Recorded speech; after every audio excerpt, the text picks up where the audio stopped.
السلام علیکم۔ آج میں آپ کو سناؤں گی ایک کہانی جو کہ ایک حسین عورت، لکڑہارا اور بادشاہ کی ہے۔ ایک دفعہ کا ذکر ہے کہ بنی اسرائیل میں ایک بہت عبادت گزار لکڑہارا رہا کرتا تھا۔ اس کی بیوی بنی اسرائیل کی عورتوں میں سب سے زیادہ حسین و جمیل تھی۔ دونوں میاں بیوی ہنسی خوشی زندگی گزار رہے تھے۔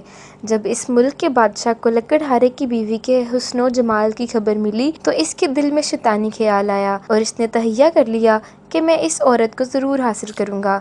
چنانچہ اس ظالم بادشاہ نے ایک بڑھیا کو اس لکڑہارے کی بیوی کے پاس بھیجا تاکہ وہ اس کو ورگلائے اور لالچ دے اور اس بات پر آمادہ کرے کہ وہ لکڑہارے کو چھوڑ کر شاہی محل کی ملکہ بن کر زندگی گزارے۔ چنانچہ وہ مکار بڑھیا لکڑہارے کی بیوی کے پاس گئی اور اس سے کہا کہ اتنے حسن و جمال کے باوجود ایسے شخص کے ساتھ زندگی گزار رہی ہے جو نہایت ہی مفلس اور غریب ہے، جو تجھے آسائشیں اور آرام مہیا نہیں کر سکتا۔ اگر تو چاہے تو بادشاہ کی ملکہ بن سکتی ہے۔ بادشاہ نے پیغام بھیجا ہے کہ اگر تو لکڑہارے کو چھوڑ دے گی تو میں تجھے اس جھونپڑی سے نکال کر اپنے محل کی زینت بنا لوں گا۔ تیرے لیے ریشم اور عمدہ لباس ہوگا، ہر وقت تیری خدمت کے لیے کنیزیں ہاتھ باندھے کھڑی ہوں گی اور تجھے اعلیٰ درجے کے بستر اور تمام سہولتیں مل جائیں گی۔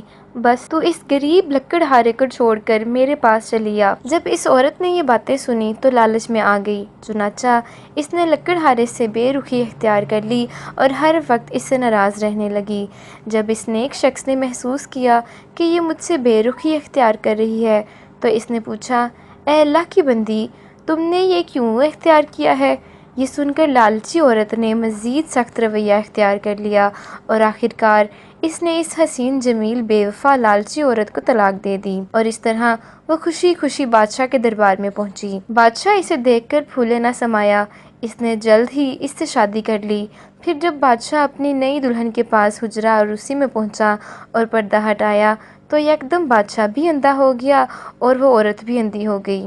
نہ تو وہ عورت بادشاہ کو دیکھ سکی اور نہ ہی بادشاہ اس لالچی عورت کے حسن و جمال کا جلوہ دیکھ سکا۔ پھر بادشاہ نے اپنی دلہن کی طرف ہاتھ بڑھایا تاکہ عورت کو چھو سکے، لیکن اس کا ہاتھ خشک ہو گیا۔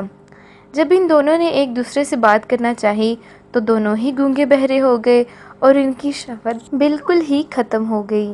اب وہ دونوں بہت پریشان ہوئے۔